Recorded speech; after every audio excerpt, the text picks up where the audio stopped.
doing this Gemara, and he quoted Yaron's question. So Yaron asked the Gemara's question. What's the Gemara's question? Where is it alluded to? Hinted to. It's open. It's not a hint. Like hinting. The Chafetz Chaim says that the prohibition of saying lashon hara, of saying negative about another fellow Jew, is even if you hint to it, right? That's what the Chafetz Chaim says.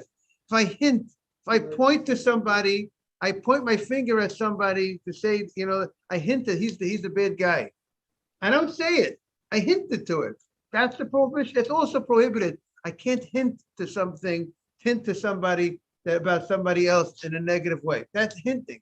But meaning not only I can't say something openly about someone, I can't hint to it. But the question, how could the Gemara say, where is it hinted to? It's open in the Torah. That's the Gemara's question back. So then the Gemara responded with about 5 lines in the English from the bottom. We are now on Beis Amud Beis, and in the Gemara itself, on the Hebrew side, we are about 15 lines from the top and about 6-8 lines before the wide lines on Beis Amud Beis. That's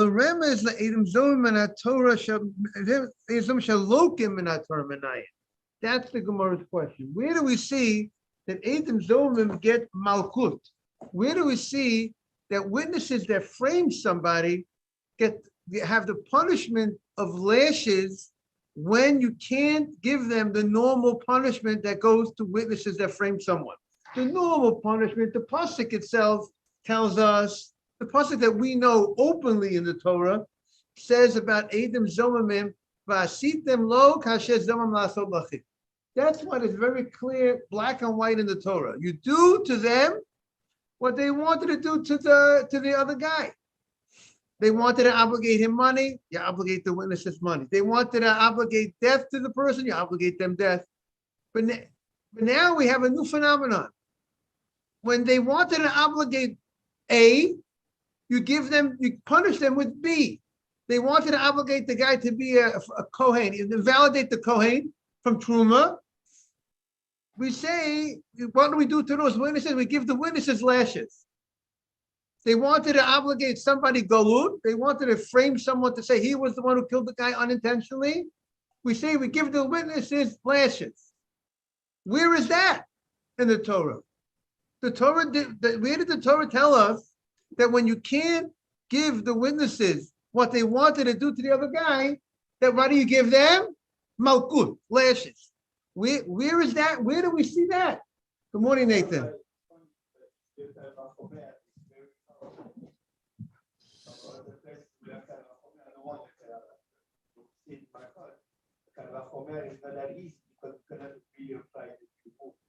Right, correct.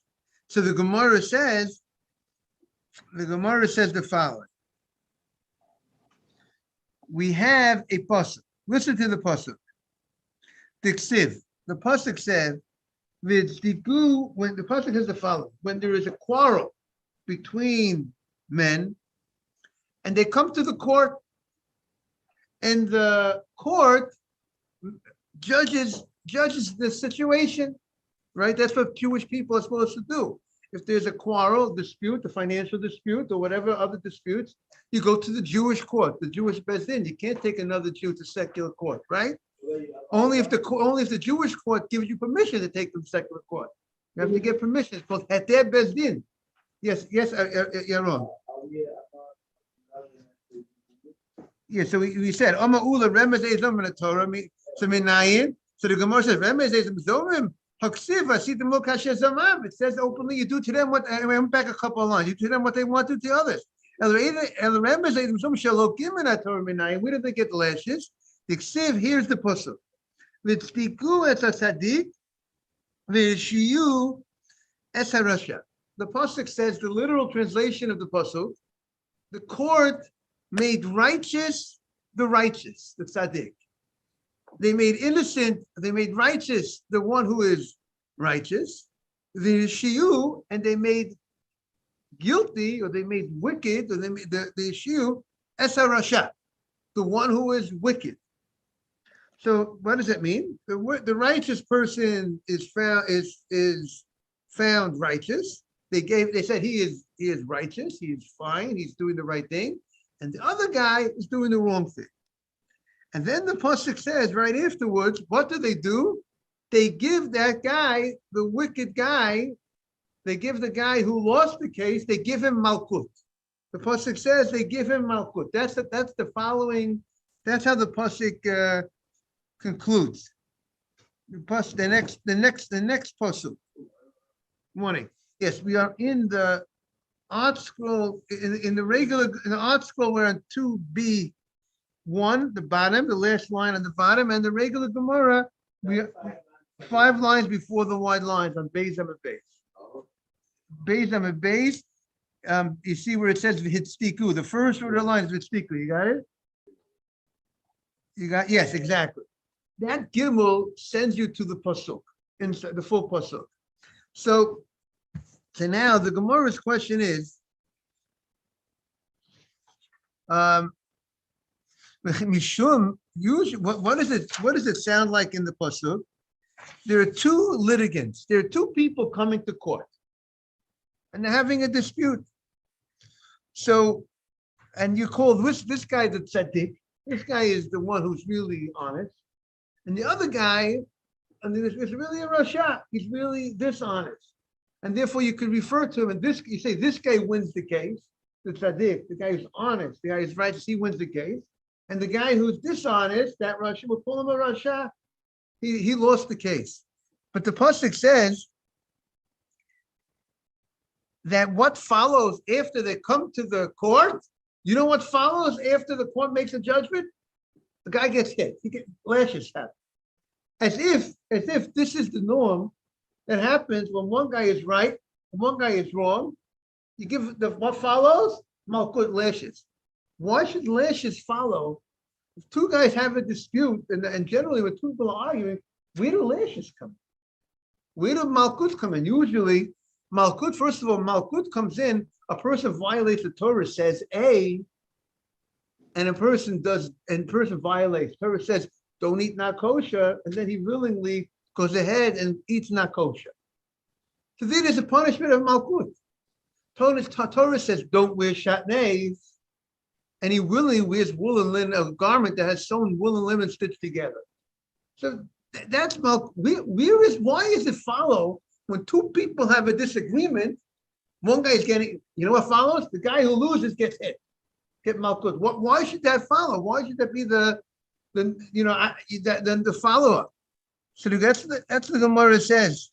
That's not the case. It's not the case that because one guy wins and one guy loses, someone's going to get hit.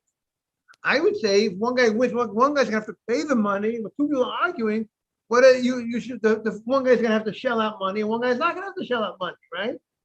But one guy's going to keep the money that belongs to him, and one guy wanted to get money from him that was unlawful.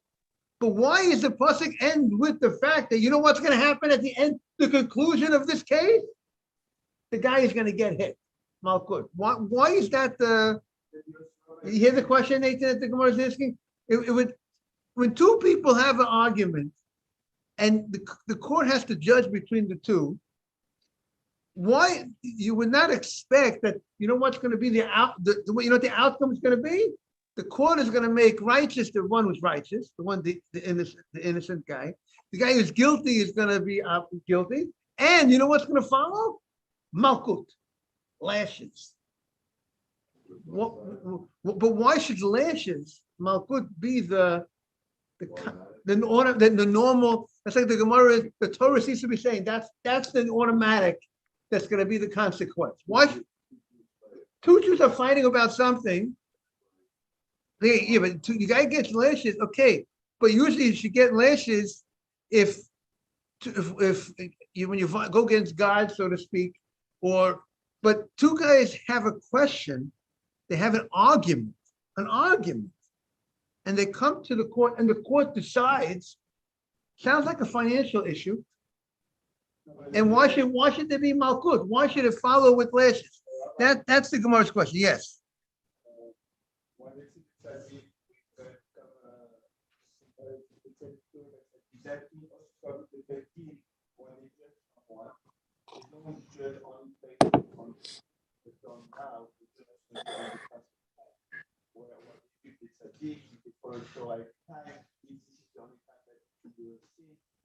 Yeah, but if they, but they're coming to court about this problem, they're not going to start. They're not. Bezdin is not going to dig up the guy's history and try to find out if he's chayiv malkut. But the Bezdin, the court, the idea of malkut licious is for a specific thing, a prison offense that a guy did. Okay, so that's what the Gemara is going to say. Very good. So the Gemara is going to say it's a different type of case. The Gemara is going to say. So the Gemara says, don't read the pasuk. The pasuk is not referring to a simple case that two guys are arguing about something, and it's a simple financial matter, and one guy wins and one guy loses. That's not what the pasuk says. Because if that would be the case, the pasuk should have said there's an argument, and it should not have written it in such a fashion about, first of all, that there's malkut is this consequence. Now, so the Gemara says, rather, Ella, what is the pasuk talking about? Edim shershiu es tzaddik, witnesses that made guilty the tzaddik. Good morning, Mr. Rappaport. The tzaddik, there was a person who was innocent, and witnesses came and they made wicked the tzaddik. They went ahead and they framed somebody, an innocent man. They made guilty. V'asu eidim achrini, and then other witnesses came. V'tztiku et tzaddik demei kara. The second pair of witnesses came, and they said that the guy that the first witnesses say that was a wicked person, that he did something bad. The second pair of witnesses come in the morning and say, no, that guy is not a rasha. That guy is not guilty of something. Rather, he's really innocent all along. Because you guys, the first pair of witnesses, had no right to say the testimony, because those first pair of witnesses were somewhere else at that time. They could not have seen him do this terrible thing. V'shavinu lahani v'sha'im. And the second pair of witnesses made the first pair of witnesses wicked. So that's what the pasuk is talking about. The pasuk is talking about there was a siku es a tzaddik. They made innocent the guy who was really innocent all along. The witnesses did that. And the shiu es a rasha. And the witnesses made guilty the people who were really Risha'im. Who are the Risha'im? The first pair of witnesses are Risha'im. The first pair of witnesses are wicked. Why are the first pair of witnesses wicked? Because they framed somebody. So that is the case of the Torah. The case of the Torah is that what happened? That the first pair of witnesses were Edom Domim. That's what the Torah, that's what the pasuk is talking about. And that's why the consequence is lashes.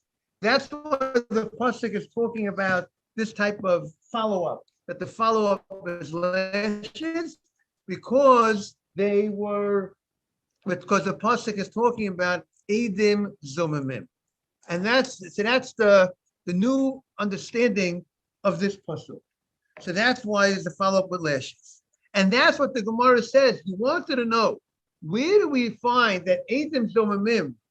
If you want to sit over there, Yaron, I got to get a better look at you if you want to sit over there. Where do you know that Edim Zomimim get lashes in a time when the court cannot mete out to the witnesses what they wanted to do to the other person? It's from this pasuk. This is the case of the Torah. The case of the Torah is right over here. So the Gemara says, the tepik lay milo sa'aneh. So the Gemara says, now the Gemara calls it a remez, a hint, but it's not really a remez. This is what the pasuk is saying, but it's not openly clear in the language of the pasuk. So that's why the Gemara calls it at the end of the day, a remez. It's alluded to. Because sometimes many things are open, clear in the Torah, and sometimes things are not open and clear on its own. You need to come on to the oral law, the Torah Shabbat Peh, to explain to you those meanings of that pasuk. I mean, really, you need the oral law to explain everything, but sometimes some things are more open in the verse that you could see clearly, and sometimes, morning Daniel, sometimes you can't see it openly. You need to have the commentary, the oral law to explain it, and that's what the Gemara says. So the Gemara asks the following question: what do we need this pasuk to teach us this law? You want it, what we should look at, that they aimed in Zohamim, that witnesses that frame somebody when in a situation when you can't do to the witnesses. Mr. Rappaport, I just want to bring you and Daniel up to date. We're looking for a source when witnesses frame somebody, and you cannot give them what they wanted to do to the person they framed because of some technical point, like the Gemara says. They gave some examples that there are certain cases you cannot do to the witnesses what they wanted to do to others. So the Gemara is looking for a source. How do you know that you give the witnesses lashes under such circumstances? How do you know that's the punishment? Maybe the punishment is give them a $100 fine. I don't. Where do you know? How do you know that that's the punishment? So the Gemara found the pasuk. The pasuk teaches us that there are lashes for this type of circumstance. So the Gemara says you're looking for a pasuk. What do you got to look for a pasuk? We have a general rule. A lo saseh, when a person violates a lo saseh, most lo sasehs, most things where the Torah says don't do, and you don't follow that, and you go ahead and I violate that, the general punishment is malkut. The general punishment for that is lashes. If the guy was warned and he violated, like the example, he was told not to eat, you have to eat kosher. You can't eat shrimp, and he goes ahead, he can't eat lobster, and he willingly eats the lobster. So what's the punishment? The punishment is lashes.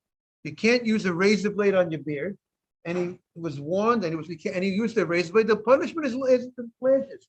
That's the general punishment for a lo saseh, for the violation of when the Torah says don't do something, and you go ahead and you do it. So the Gemara says, so v'tepik melo saneh. We should learn, if you want to know why, what is it called, the default, when you can't give them the regular normal punishment to witnesses, how do you know you give them lashes? You know how you know that? Because the pasuk says, number 9, in the 10 commandments. The 9, in the Ashkenaz shuls, they have usually the 10 commandments on their own. Surrounding shuls don't always have it. And where do you know, in the Ashkenaz shul, you just look up. Try to know by heart. They don't need it on the wall. Very good. So it could be the Sfardim where they don't want any distractions. They're very concerned they shouldn't be distracted by having the 10 commandments on thinking about other things. They only want to focus on the davening. Lo saneh. The Torah says number 9, don't bear a false witness against your fellow Jew. That's number 9. The Torah says don't do it. So this guy who framed somebody, these witnesses, these 2 guys that framed somebody, violated this commandment of the Torah. Torah says, don't bear false witness. And they did it. They framed somebody. That's a real false witness. So they went against the Torah. So why are we in search of a source to know how you punish them with lashes? It's clear. You don't need to go start digging. It's open in the Torah because of the Torah says don't bear false witness. They bear false witness. That should create the consequence of lashes. So the Gemara says no, because bearing false witness was done with your mouth, was not done with action. And the mouth, even though the mouth, the testimony is some sort of level of an action, but it's not the same level of an action of an actual action. It's just speech. Speech, dibur, we generally don't classify Dibur speech as action. It's not an action-packed I act thing. And therefore it doesn't have an action. The general opinion is that a lav she'ein bo ma'aseh ein lokin. You don't give lashes for such a thing. For instance, talking negative about a fellow Jew. The Torah says you can't talk that. You can't be a tattletailer.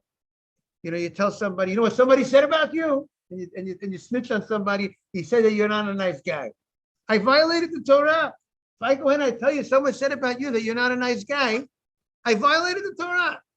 But there's no lashes for such a thing. Why? Because I violated it in a way which was not as in a lighter fashion. Because I violated in something with just speech. I didn't do a stronger act. I did a speech.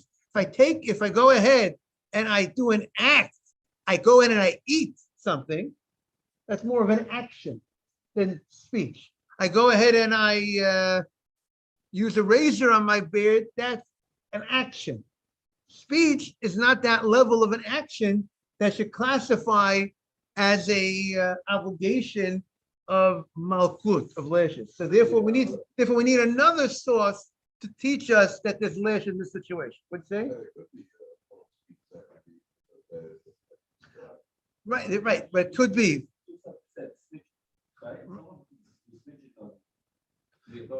Right, very good. Like like they can receive, they could get killed. We could kill them. Right.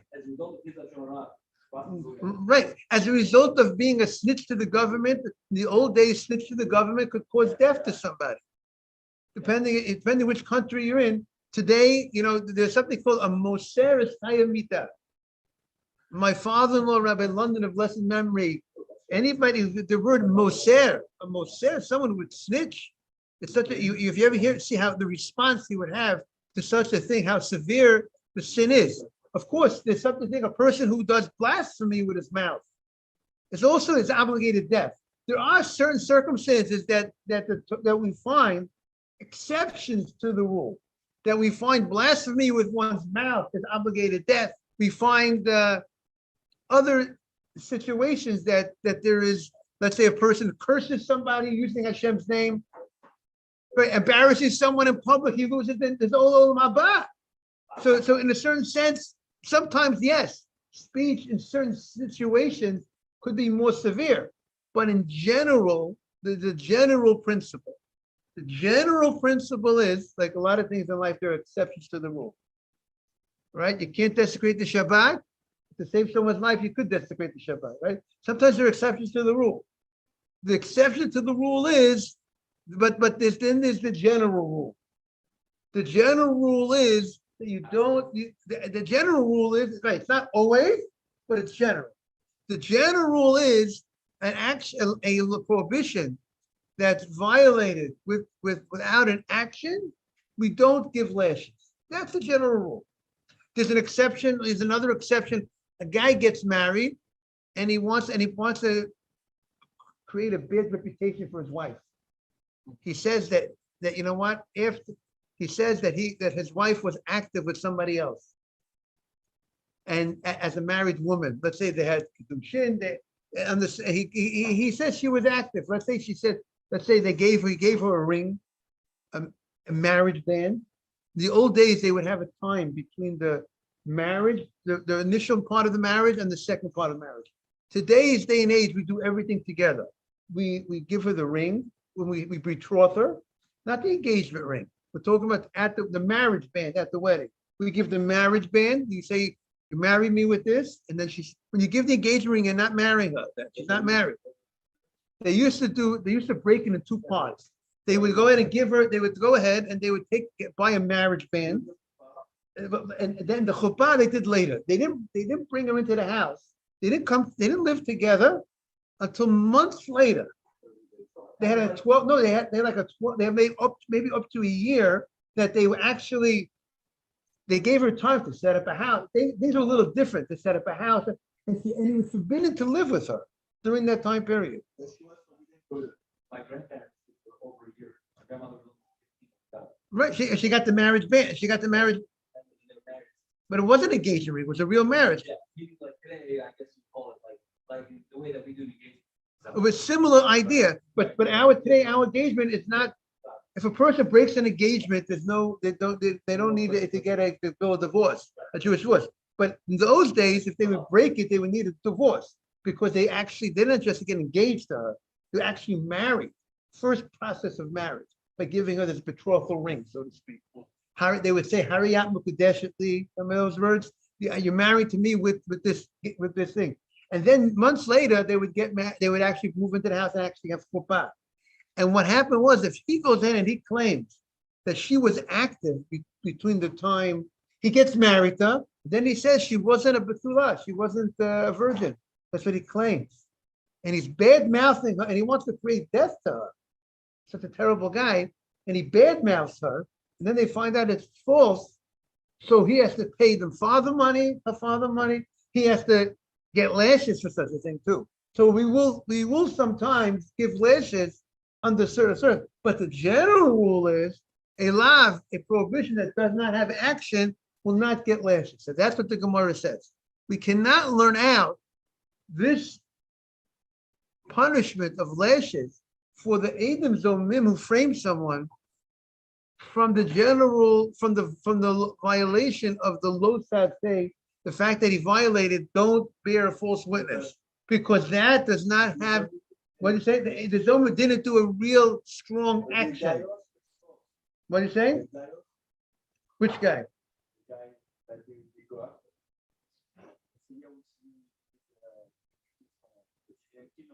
Right. And so what do we? So therefore, that's why we need another source. That's why we need another puzzle. That's what the Gemara says. We should have a lav shein bo ma'aseh. We don't give lashes for a prohibition that was violated without an action. So even though lashon hara is a terrible prohibition, violating, speaking negative, but we don't give lashes for it because why? Say, Rabbi, why don't the person get lashes? If you warn a guy, don't talk negative about your fellow Jew, and doesn't follow the warning, we don't give him lashes. Why not? Because it doesn't have an action.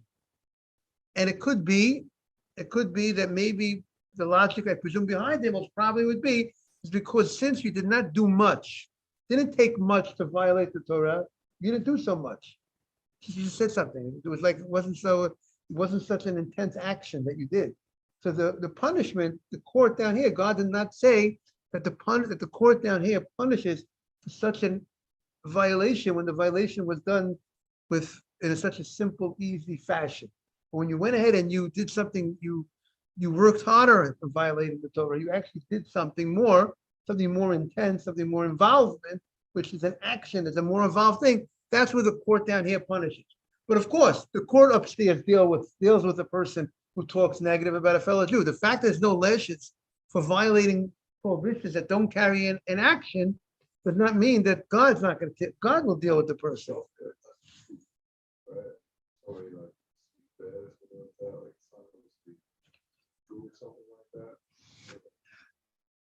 I mean, you could, but a lot of times people really badmouth somebody, say something, you know what, the guy is an ugly guy. He's ugly. The guy said the guy's ugly. So that's a negative comment. That's a negative comment. And two witnesses say you can't keep on calling the guy ugly. Like I said, I don't care. I want to call the guy ugly. So that's clear. But we won't give the guy lashes for it. Yeah.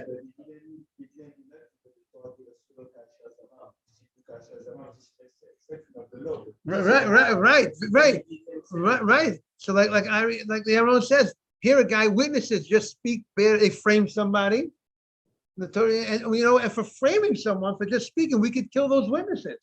Just like because if they wanted to frame somebody and they say Reuven killed Shimon, and then they were framers, we're gonna kill them. Just like a Moshe, someone snitches to the government in the old days. I mentioned over here, by the way, they say in Europe, you know what they did to the Moshe? You know what I told you? People were fascinated. Mr. Rabbi, you're going to be fascinated with this.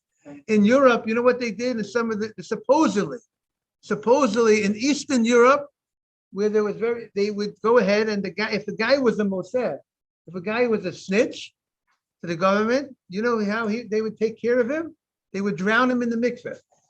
They would drown the guy in the mikveh, and they say, you know what happened to the guy? He died. He drowned in the mikveh. But really, he didn't drown in the mikveh. But he didn't drown in the mikveh. They put him into the mikveh and they made sure that he would die. That's what they say. That's what the word has it on the street, so to speak. That was a way, because if you can't kill him, because the government, you're in a foreign government, they're not going to let you kill this Moser. But this guy is dangerous for the community. So that's how now obviously you would have to have rabbis who would sanction such a thing. You can't just do this on your own, or whatever it would be. And that's what happened. I hope it wasn't an orphan occurrence. I remember hearing this all passed away. Incredibly big high hole. Okay, but here we're talking about the person it was used here. They're right. It was just the way. Yeah. But if you go to upstate New York, a relative of mine was upstate New York. Years ago, he used to talk to some of the old people upstate New York in the Catskills. The mafia has a lot of bodies and buried over there. And when they would do the construction, they would be finding bones and all that stuff, because they hid the bodies in the water over there. That's a common thing for that type of business. And yes, what? Okay. Now, the Gemara says, Tana Rabbanan. The rabbis taught. We're in the second wide line of the Gemara. Tana Rabbanan. Arba dvarim nemu beidim zomim. We're going to have a couple of more exceptions to the rule, that we do not give to the witnesses what they wanted to do to the other guy. That they framed the guy, and the general rule is when you frame somebody, you do to the framers, those witnesses, what they wanted to do to others. But there's two more exceptions to the rule the Gemara is going to say. So, number one, that we already explained in our Mishnah. If they wanted to frame someone and to make this child a ben gerusha, a son of a divorcee, they wanted to claim that his mother was previously married and divorced. Therefore, the father had no right to marry this woman, because a Kohen is not allowed to marry a divorcee. And therefore, they want to say that this child is a result of that forbidden union, and therefore, as a result of that, that child will be pasul, invalidated to eat truma. And then they were found to be framers, that they weren't there. They claimed they saw the divorce, the mother's divorce. They weren't there, or they said she was a chalutza. We do not give them these, even though these witnesses might be kohanim. We do not do to the kohanim what they want to do to this kohen. We don't invalidate the kohen himself. We go ahead and we give him lashes. Case two is ve'in golin lorim miklad. If the witnesses claim that they frame someone, they say he was the one who killed this guy unintentionally, and they wanted to send the guy to exile, we don't give them, those witnesses, exile. We give them lashes. Those were the two that we already learned. Now we have two more. Ve'in mishalmim es hakofer. What is kofer? Kofer is if an animal killed a person. Someone has an animal, they didn't watch the animal. As a result of that, the animal goes ahead and gored a person and killed a person. So the law is, if an animal kills a person, what do we do to the animal? We kill the animal. The animal gets stoned for killing a person. The first time it kills a person. Well, what happens? It killed a person, and the court wasn't able, for whatever reason, we kill the animal. Kill the animal. That's what you do to the animal who kills a person. An animal that kills another animal, we don't kill the animal. Animal that kills a person, animal gets killed. And then you're supposed to bring the animal to court, and they should deal with then the court will mete out a judgment. They'll look into the case, investigate, was such a thing that happened, was your animal, this animal did it. We have witnesses, this is the animal that killed this person. And now, if let's say, however, the guy got away with, if the court did not kill this animal yet, and the animal gored a second time, a third time, killed a person a second time, a third time, or the animal had ran away from the court, whatever the case is, if it was upon the fourth time the animal kills a person, not only they were going to kill the animal, which is supposed to have been killed the first time, there's a financial payment as well called kofer, that the owners of the animal have to also pay money to the family of the, and the question is a question of the Gemara, how much money do they have to pay? So there's two opinions. The value of whose life? If sure. One opinion is the value of the life of the person who was killed. And one opinion is the value of the owner of the ox. Like he has to like redeem himself. And the question is, how does he redeem himself? Does he redeem himself by giving his own value? Or does he redeem himself by giving the value of the person that was killed? So if these witnesses framed somebody and they said that this guy is the owner of the ox, and this guy's ox did this, and this guy is obligated to pay, the owner is obligated to pay this payment, and then came out that these witnesses framed this guy, the witnesses don't pay, the framers don't pay the kofar. They get lashes. This is another exception to the rule. We'll have to see more about it on Monday. And on Sunday, we will learn on the phone on Sunday, topics related to our Gemara. We'll go ahead in the Gemara on Monday. Want to wish everyone a beautiful Shabbat, and welcome to Daniel, and Shabbos to Jaime as well. And everybody that's here, thank you very much. And we should try to encourage more people to join. We had a very nice attendance this week. In general, the attendance was lifted up, it grew. Hopefully more next week. Take care, everybody. All the best, everybody. Take care. These are the new Gemaras, and there's yes. Oh, these are the ones that you discussed? Yeah. We just got 10 the Gemaras. Oh.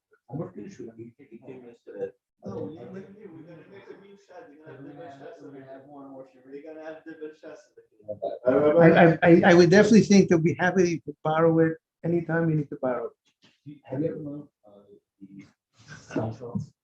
the I never really learned it. No, that signs us.